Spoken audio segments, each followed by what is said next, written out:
we talked about building social norms when it comes to investing in open source from company perspective.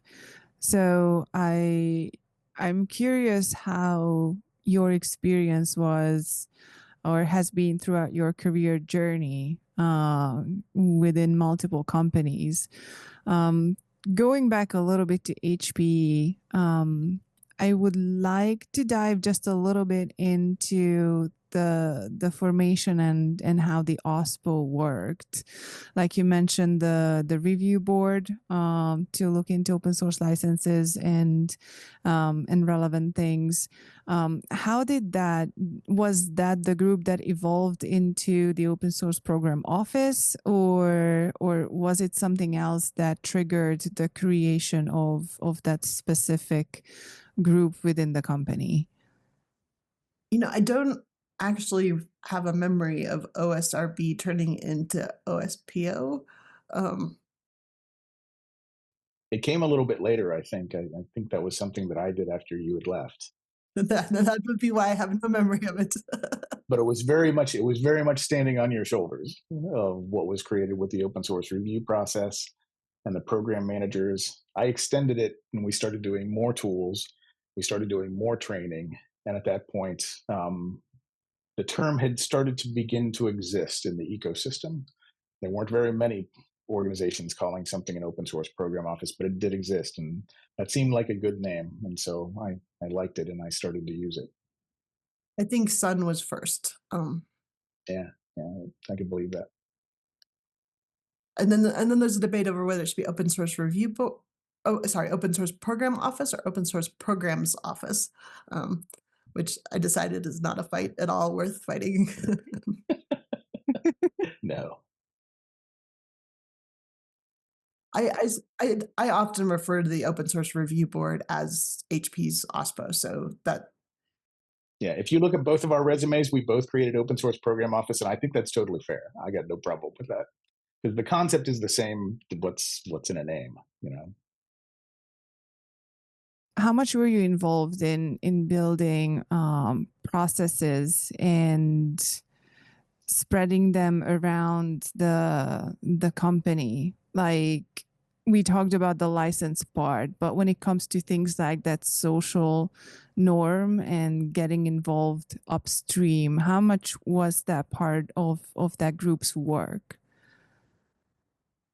I would say everybody that was on the review board was an expert in open source, and so it probably helped out greatly. Like whenever asked, we didn't have people whose job it was to go help teams. Sounds like that came later though. To help teams um, learn how to contribute upstream, but it was the group of experts along with other pockets within the company that would get called on. So we would often go make presentations to the other divisions, and we created a lot of like webinar type videos.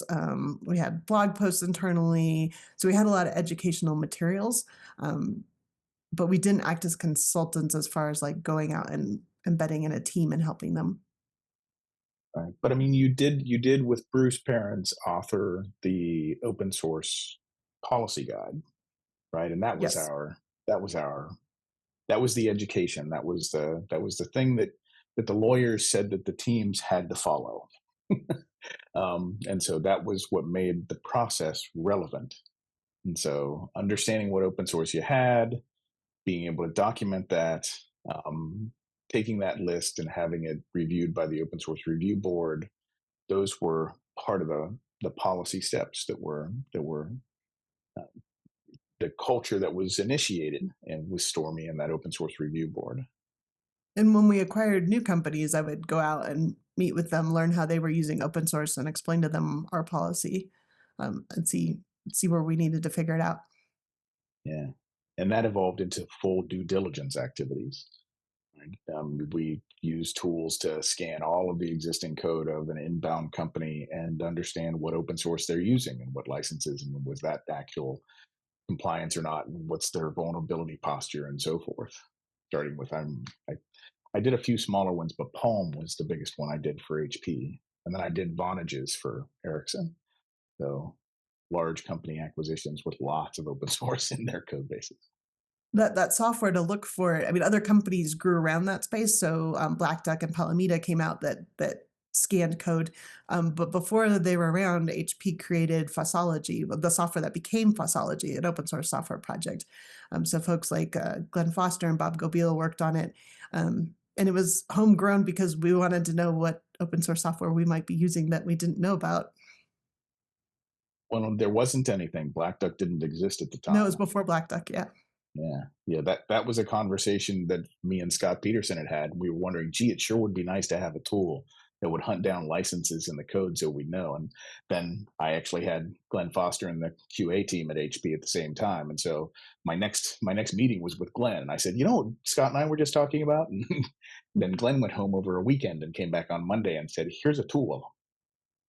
And it wasn't great, but it did a reasonable job. And he spent the next several years actually honing it. So that was the origin of FOSSOlogy.